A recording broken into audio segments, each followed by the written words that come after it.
जैसे ही रात होती है, खाली और सुनसान जगह दहशत से भर जाती है और कोई भी जब वहाँ से गुजरता है तो ना चाहकर भी एक अनजान डर से वह खुद को बचा नहीं सकता।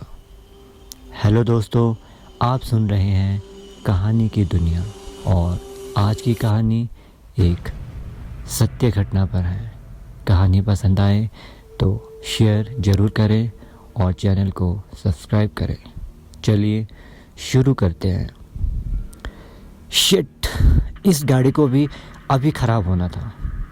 जॉब भी नहीं मिली और गर्लफ्रेंड से भी ब्रेकअप आज ही। आज का दिन कितना ख़राब है यार। मोहित अपने दोस्त रिंकू से गाड़ी में बैठे बैठे निराशा भरी आवाज़ से बातें कर रहा था।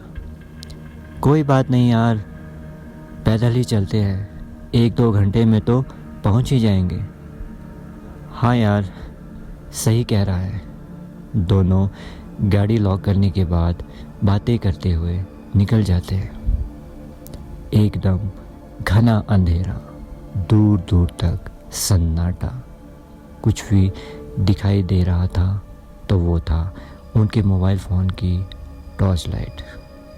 चलते चलते एक नाले से गुजरते हैं। वहाँ पर उन्हें रोशनी सी दिखाई देती है। ढोल नगाड़े की आवाज़। मोहित, वो देखना, किसी की बारात, लगता है किसी की शादी है यार। रिंकू के इशारे की तरफ जहाँ मोहित की नज़र जाती है तो मोहित कहता है, लेकिन ये इतने छोटे क्यों लग रहे हैं? बच्चों की बारात है क्या? थोड़ा जल्दी जल्दी चल, तभी तो पता चलेगा। उनके कदमों में तेज़ी आ जाती है। दोनों उस जगह पर पहुंचते हैं तो वो नज़ारा उनकी आंखों से कहीं गुम हो जाता है। यहाँ तो कोई नहीं है यार।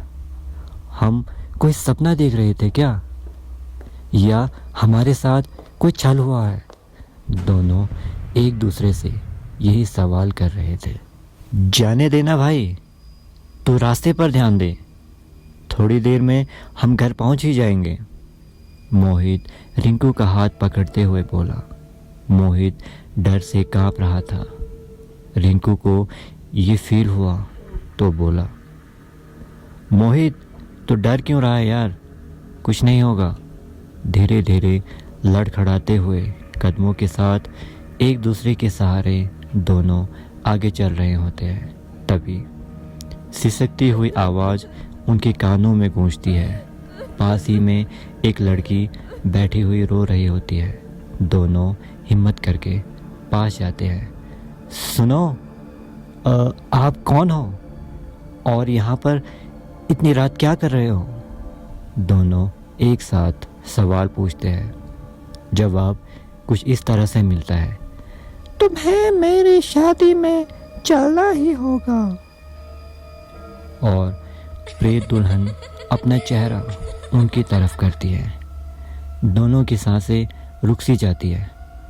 पूरी ताकत के साथ दूसरी दिशा में भागने लगते हैं तो सामने 2 कंकाल हाथों में मांस का टुकड़ा पकड़े हुए कहते हैं, बिना भोजन की जाने नहीं देंगे। यह सब देख धीरे धीरे दोनों होश खोकर वहीं ज़मीन पर गिर जाते हैं। गाड़ी की एक तेज हॉर्न कानों से टकराती है तो दोनों की आंख खुलती है। अरे भैया, कोई प्रॉब्लम है क्या? आप लोग यहाँ बीच सड़क में क्यों सोए हो? गाड़ी वाला पूछता है। कोई जवाब दिए बिना मोहित की नज़र मोबाइल स्क्रीन पर पड़ती है। अभी रात के 3 बज रहे थे। हमारी गाड़ी ख़राब हो गई है, क्या तुम हमें आगे तक छोड़ दोगे? रिंकू की रिक्वेस्ट पर गाड़ी वाले ने हाँ कर दिया। मोहित का दिल एक अनजान डर से अभी भी धड़क रहा था। उसका दिल नहीं मान रहा था कि इतनी रात कोई इंसान उन्हें लिफ्ट दे रहा है। बातों ही बातों में सफ़र कट रहा था। जैसे ही मोहित ख्यालों से बाहर निकला तो उसकी नज़र गाड़ी चलाते हुए लड़के पर पड़ी जिसके बाल तेजी से लंबे हो रहे थे। गाड़ी रोको, गाड़ी रोको। गाड़ी को ब्रेक लगी और इससे पहले कि रिंकू मोहित को वजह पूछ पाता, मोहित ने गाड़ी वाले से सवाल किया, कौन हो तुम? गाड़ी वाला पीछे घूमा तो सामने वही प्रेत दुल्हन थी जो उस वक्त डरावनी बिल्कुल भी दिखाई नहीं दे रही थी। डर और दहशत से दोनों का शरीर अकड़ने लगा। डरो मत, मैं तुम्हें नुकसान नहीं पहुंचाऊंगी। चुड़ैल की मीठी आवाज़ ने दोनों पर जैसे मोहिनी सी कर दी। चुड़ैल अपनी कहानी सुनाती चली गई। 2 साल पहले मेरी बारात जा रही थी। कार एक्सीडेंट में मेरी मौत हो गई। एक्सीडेंट इतना भयानक था कि कोई नहीं बचा। मेरी तो बॉडी तक नहीं मिली और मेरा शरीर यहीं पर सड़ गया।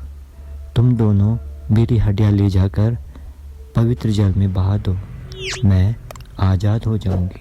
कहते हुए वह कब उनकी आंखों से गुम हो गई पता नहीं चला।